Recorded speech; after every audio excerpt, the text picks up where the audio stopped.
Alright guys, welcome to another beer review, and today we're going back over to Deya, and I thought I would, as a mark of my appreciation, wear my Deya hoodie. I was going to wear my Deya beanie, but don't know where that's gone, even though I don't suit beanies. So then I thought, oh, do you know what, because I'm a bit of a twat, I'll wear my Cloudwater beanie. But then I realised over the lockdown, I sort of did some impulse buys.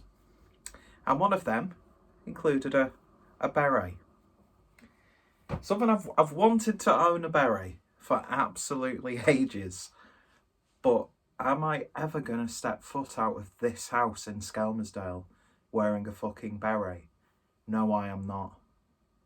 Because quite frankly, don't want the shit to be kicked out of me by someone much younger than me and less educated than me, let's be honest. So I'll just use it for videos. I've even got me bandana on, sort of gone for a French look with it. I know that's not how you do it properly, but you know, I'm losing my mind. I think I am actually losing my mind, and yes, I realise that this sweatshirt has become a little bit too small for me, but it's coming up to mid-October, so I'm going to be getting some more brewery merch. Said brewery like a certain someone who we won't mention.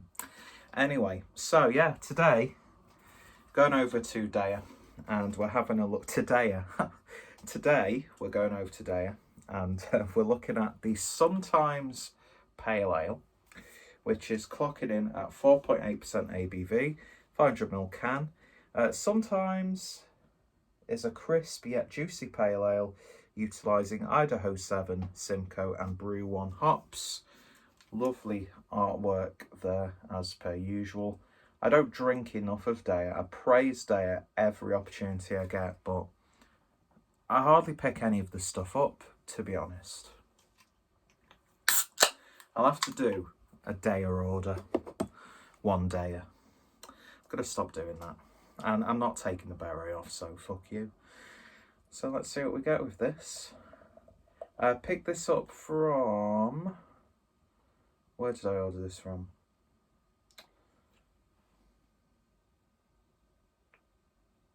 The Drinks Valley, I think. Yeah, because I was either going to pick up this or Steady Roller Man. But I thought, let's get something for the channel. And so yeah, so their links are going to be down below as well. So yeah, Deya Sometimes Pale Ale. Let's see what we get on the appearance. And it's pretty much like you'd expect a Deya Pale Ale to look like. Turbid, cloudy, hazy. Lovely sort of lemony glow to it. Looking really nice. Light's catching it beautifully, actually. Shame that the rest of the video isn't lit properly, but hey ho, no expenses spared when it comes to the Clueless Drinker channel. So one finger's worth of a white soapy head. Certainly looking nice. So let's see what we get on the nose. I'm getting like a musky hoppiness. There's a little bit of a dankness to it. Subtle hints of citrus fruits, sort of like your lemons, your limes. A little bit of cheeky blood orange in there as well. Subtle hint of grapefruit. Basically listing off all the fruits and herbs that you would expect. And that I use time and time again in IPA and Pale Ale reviews, as we're all guilty of doing.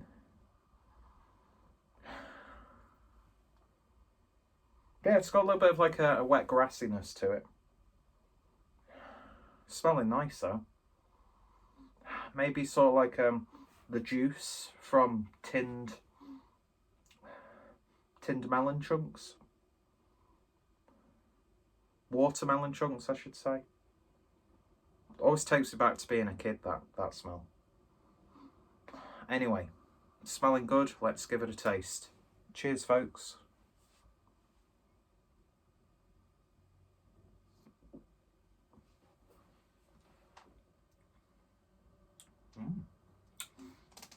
Interesting. The first thing that you'll notice, as with most Deya pale ales and IPAs, lovely silky smooth body, a little bit bolder than what you would expect for its ABV, but it's just nice, soft and cushiony. It's got a little bit of a dry finish on the back end, and nice bitterness comes through, so it's not overtly sweet throughout.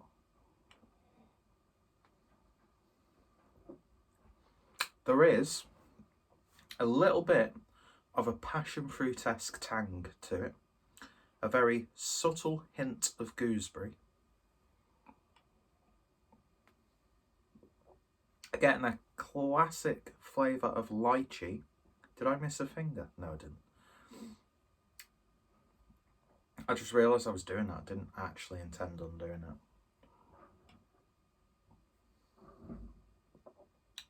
And then, towards the back end, there's a little bit of a grapefruit-like bitterness. There's a muskiness there. Almost has like a very, very subtle Belgian twist. Almost like a slight smokiness almost. It's intriguing, the back end. I don't get this very often. But yeah, it's got little tings and twangs here and there. Sets it apart from just being another pale ale. Almost has like a really sort of crisp golden malt flavour that you get from maybe like a blonde ale or something like that. I don't know, it's got these sort of like contemporary flavours as you would expect. But I don't know why, but I'm detecting sort of like trad, golden and pale ale flavours in there as well. But it's a nice fruity hop character. It's something a little bit interesting. And the more I drink it, the drier it's getting on the back end. Interesting stuff.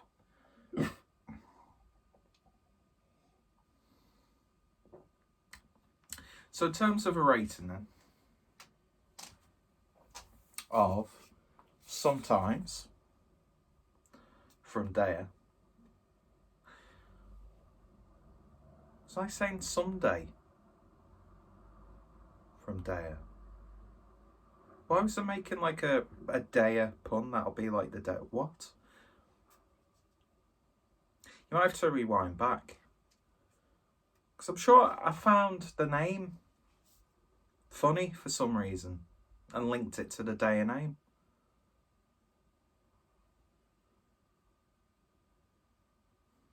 Oh well.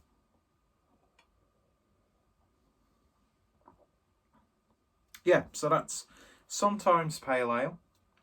In terms of a rating then, I'm going to give it 7 out of 10. Something a little bit different. There's some flavours there that I can't put my finger on. Still got a really nice drinkability to it. But yeah, 7 out of 10 from Deya.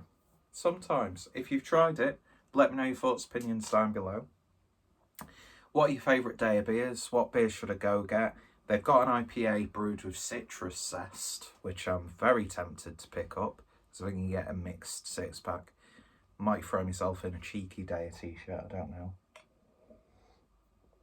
Or a Deya glass.